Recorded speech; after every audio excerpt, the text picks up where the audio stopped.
من اميز الحاجات اللي حصلت في الموسم ده في فانتازيا الدوري الانجليزي هي التوقفات الدوليه. على الرغم من اننا بنشتاق للعبه وللاثاره اللي فيها ونبقى قاعدين زهقانين من غيرها، بس على الرغم من ان هي بتدينا فرصه ان احنا نعيد حساباتنا ونرجع نمشي تاني ونمشي على خريطه الطريق المظبوطه، عشان لو احنا نزلنا في الرانك او حاجه زي كده نحاول نعدل الدنيا. كمان بعد 7 أسابيع 7 جولات تقريبا الرؤية وضحت جدا، وعرفنا مين الفرق اللي لازم نتارجتها الفترة الجاية، اللي هي بناء عن الفورمة بتاعتها، بناء عن الجدولة، ومين اللعيبة اللي المفروض تخش فريقنا لو هي مش معانا واوريدي بتنزلنا في الرانك. في الحلقه دي هلخص لكم كل الكلام ده، هتبقى حلقه رايقه كده في توقف دولي بقى ومش مستعجلين على حاجه، والناس تحضر كوبايه القهوه الجميله. انا شارب شوب قهوه عشان اعمل لكم الحلقه دي، والناس تحضر كوبايه القهوه الجميله وتقعد كده ايه، تحاول تستمتع، لان غالبا انا هرد على اسئله كتير بتدور في دماغ الناس اللي بتلعب اللعبه: نطلع مين، نجيب مين، نعتمد على فرق مين. بس قبل ما ابتدي الحلقه يا ريت تدعمني بلايك وسبسكرايب، ويعني تديني كومنت، ولو ليك رأي شاركني فيه. ويلا بينا نبتدي الحلقة. يلا بينا يا حبايب قلبي. والسلام عليكم ورحمة الله وبركاته، حبايب وعشاق ومتابعي فانتازيا الدوري الإنجليزي، أهلا بكم في حلقة جديدة مع أخوكم محمود الشيكس، مجنون فانتازيا. وايوه زي ما سمعت كده بالظبط، هي حلقه روقان، حلقه مش مستاهله اي ضغط عصبي، حلقه بنفكر فيها للفيوتشر وللمستقبل، احنا في الجولات الجايه هنعمل ايه.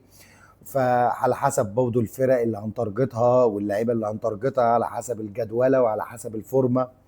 وطبعا لو معاك وايلد كارد تبقى حاجه ميزه جامده جدا، تقدر تعمل درافت محترم للفتره الجايه من خلال الجدول اللي انا هنزلها لك. ولو مش معاك بقى زي حالاتي وكده، هنقعد بقى نفكر نجيبها منين ونوديها ازاي ونطلع مين عشان نجيب اللعيبه دي. ويا رب بس ما تبقاش بماينس كتير، يعني يا اما لو معاك 2 ترانسفير او ماينس هنحاول نظبطها باقل حاجه، لان الاسبوع اللي جاي اسبوع فيه ماتشات جميله كتير ولازم نستغلها. ويلا هنزل لكم دلوقتي الجدوله ونشوف الدنيا هتمشي ازاي مع بعض. تمام، يلا بينا. وزي ما انت شايف يا حبيب اخوك، الجدول دلوقتي هينزل لك الجدول اللي من الجوله الثامنه لغايه الجوله ال 13 لكل الفرق، بحيث برضه نعرف هنتارجت مين من الفرق ومن اللعيبه اللي فورمتها عاليه. وهنبتدي في السريع كده. اول فريق معانا هو الارسنال. الارسنال عنده فولهام، كريستال بالاس، بيرنلي، ساندرلاند، توتنهام، وتشيلسي.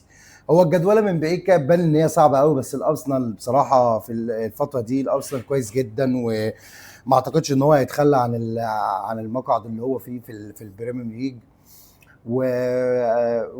وجدولته مش صعبه ولا حاجه، يعني جدولته انا شايفها كويسه منطقيه، فيها ماتشات صعبه مش احسن حاجه. وعشان كده انا بفضل ان انت لو تختار من الارسنال تختار واحد من الدفاع واتنين من الهجوم، يعني واحد من الدفاع اتنين من خط النص، او واحد دفاع خط نص هجوم. وده لان الكلين مش مضمون لمده ال6 جولات، والدفاع بتاعهم سعره عالي، فمن الافضل ان انت ايه تختار حاجه معينه. فانا شايف لو كده ارجح ان اول واحد ممكن نختاره هو جابرييل. جابرييل هو اكتر واحد مضمون في الفريق، وتاني حاجه على اللونج تيرم هو يديك نقط حلوه، يعني لو على المدى البعيد انت عايز جابرييل. لو على المدى القريب او الماتشات اللي هي ممكن تطلع منهم تاني، عندك كاليفوري، وعندك اسمه ايه ده، تيمبر، الاتنين برضه كويسين جدا. ده بالنسبه لخط الدفاع. وخط النص عندك ايزي وساكا، لو جبت الاتنين تمام. جبت مثلا ساكا وجيكوريز برضه حلو جدا. فده بالنسبه للارسنال في الفتره اللي جايه، لان الماتشات بتاعتها ايه يعتبر مظبوطه. طبعا انا مش هتكلم على كل الفرق، لان كل الفرق، في فرق احنا مش عايزين نتارجتها خالص، فرق احنا مش محتاجين منها لعيبه. فانا عشان كده ايه هتكلم عن الفرق اللي يعني بتعمق عن الفرق اللي عندنا منها في الدرافتات. تاني فريق هو برايتون. وبرايتون برضه الماتشات بتاعته عنده نيوكاسل، مان يونايتد، ليدز، كريستال بالاس، برنتفورد، ونوتنجهام فورست. ماتشاتها مش احسن حاجه، بس هو فريق هجومي كويس، ما حدش يوقف في عنده في الدفاع خالص. بس بالنسبه للهجوم انا اتكلمت على منتي، لعيب مميز وكويس وهيجيب لك نقط حلوه. لو انت معاك خليه، لو مش معاك وعندك ترانسفير فري كده ومش عارف تعمل ايه، ممكن تجيبه ايه يبقى ديفرنشال محترم في الفتره الجايه.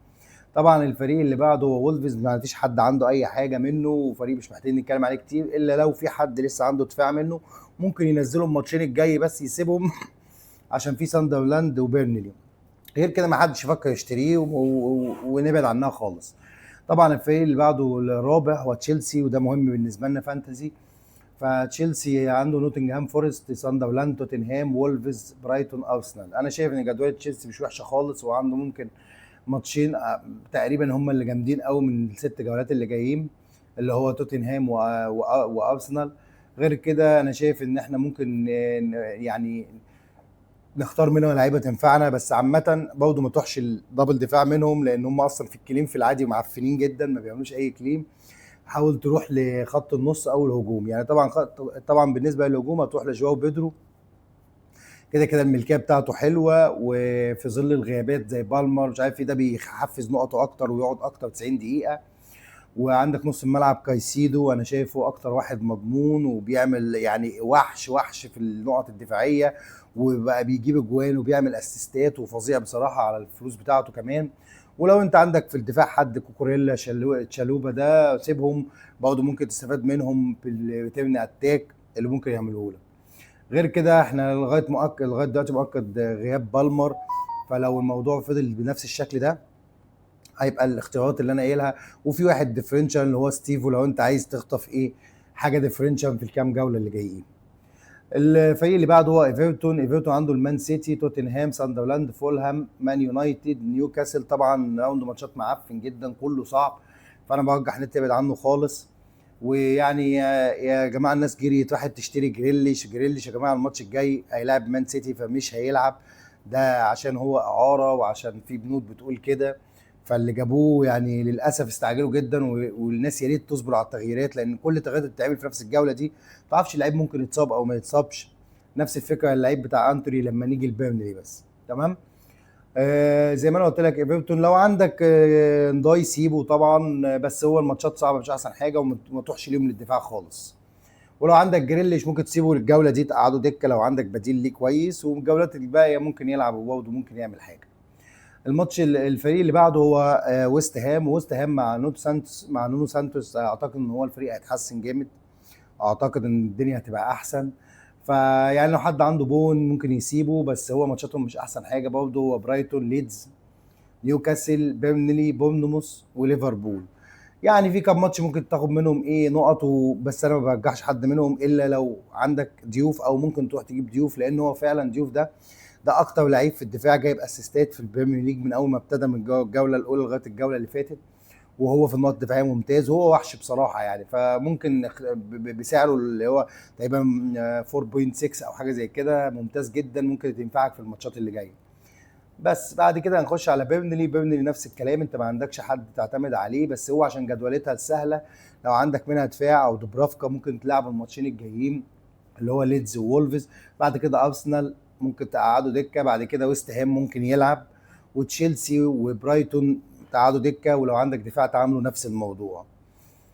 بس هم ما رجحش طبعا نروح نشتري منهم حد، والناس حتى اللي واحد اشترت انتوني، هي بصراحه هي حلو انتوني ولعيب جميل، بس هو في شك ان هو يلعب، فهي دي المشكله. الناس برضه جريت نفس حوار جريليش وما نعرفش هو موقفه ايه. بس الفريق اللي بعده هو ليدز، نفس الكلام اللي هيطبق على بيرنلي، هو ليدز اللي عنده دفاع يلعبوا الماتشين الجايين وبس وخلاص، وما تشتريش منه حد يعني، ولا تبيع منه حد في الفتره الحاليه يعني. اللي بعدين كريستال بالاس، طبعا ده مهم بالنسبه لنا لان تقريبا اغلبيه اللعيبه عندهم لعيبه كتير من كريستال بالاس. عندهم بورنموث، ارسنال، برايتون، لا برينتفورد، برايتون، وولفز، والمان يونايتد. طبعا جدوله مش لذيذه خالص، بس هي كريستال بالاس ماسكه فورمه محترمه قوي، وممكن نعتمد على الدفاع بتاعهم بس واحد بس مش اتنين.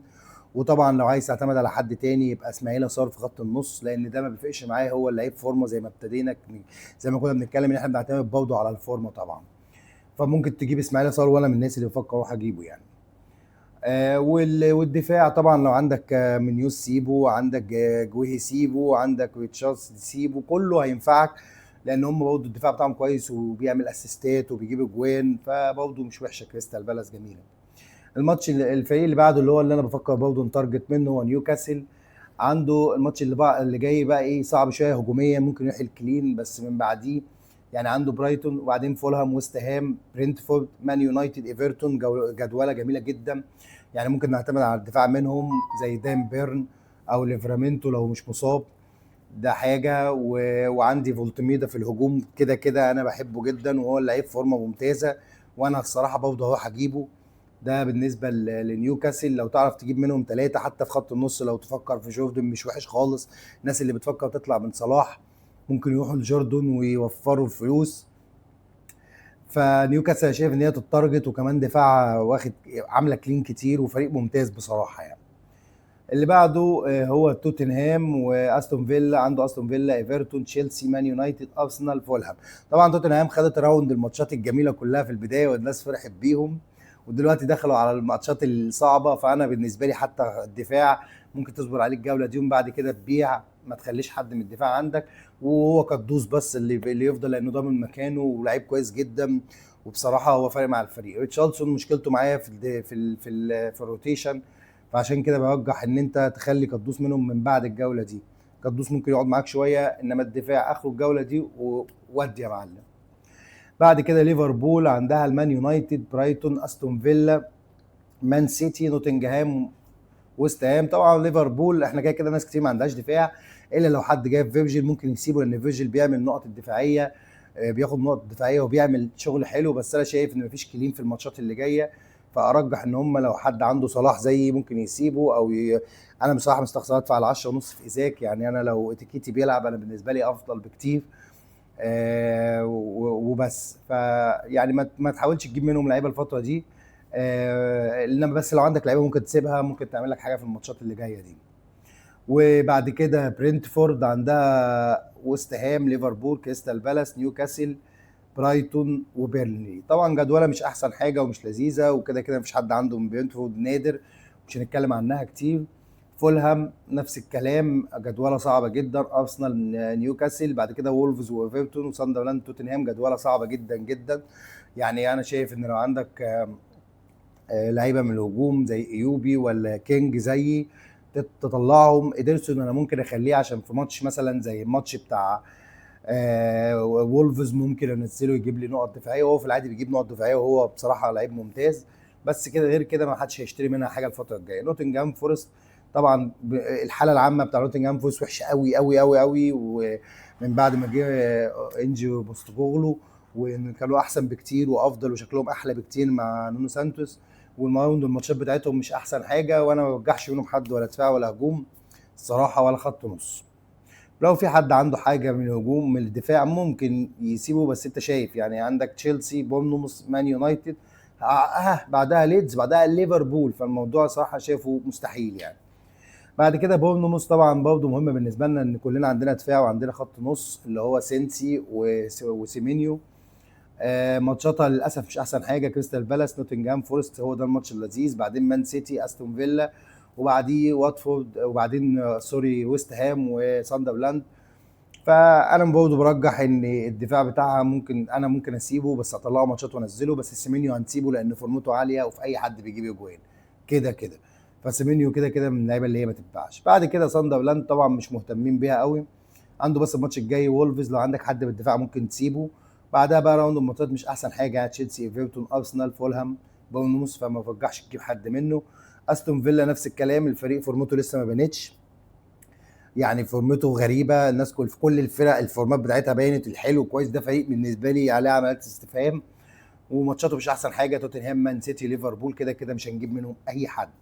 والمان سيتي طبعا هالاند مفيش كلام في كل الجولات، فورمه الوحش الايرلندي اللي حط على الاولاد الجزمه وجاب فيهم 3 جوان وزقهم وبهدلهم، والراجل بصراحه حبيبنا هالاند ده قسما بالله. طبعا ده مهم جدا. بس عايز اقول لك راوند الماتشات برضه ايه يعني فيها تقل، يعني عندك ايفرتون لذيذ، بعدها استون فيلا بورنموث ليفربول نيوكاسل ليدز. فبرضه ما برجحش حد من الدفاع، الكلين هيضيع كتير. هو ممكن دوكو او فودن مع هالاند او هالاند بس يبقى كفايه يعني. واخر فريق معانا هو المان يونايتد، الفريق اللي مش باين له حاله بالظبط، انا مش عارف نجيب منه مين، بس لو حد عنده موبيمو ممكن يسيبه، لو عايز يطلع منه ممكن يطلع لجوردن زي ما قلت لكم، او يطلع منه مثلا لسيمينيو لو مش معاه قدوس، اسماعيل صار، بس انا شايف ان هو يتساب، لان الماتش الجاي ليفربول من بعده برايتون، نوتنجهام فورست، توتنهام، ايفرتون، كريستال بالاس، ممكن يعمل حاجه. وهي دي كانت ملخص المباريات وملخص الجدوله بتاع الفرق للجوله ال 13 تقريبا قبل التوقف الدولي اللي جاي. ويا رب تكونوا استفدتوا وانا وريتكم حاجه تفيدكم، بحيث لو في حد بيعمل وايلد كارد او بيعمل حاجه كويسه يستفاد منها كويس، بحيث لو في حد عايز يعمل ترانسفيرات ينقل يجيب لعيبه، يشوف برضه الجدوله ويشوف فورمه اللاعب زي ما انا حاططها لك، ويشتغل على كده. وشكرا جدا لو انتوا لسه قاعدين معايا لغايه دلوقتي، اتمنى تكونوا لسه معايا وما زهقتوش. وان شاء الله على يوم الخميس هنزل لكم حلقه توقعات المباريات ووايلد كارد مقترحه، ونرجع تاني نشتغل شغل نظيف كده بعد التوقف الدولي. وشكرا جدا، السلام عليكم.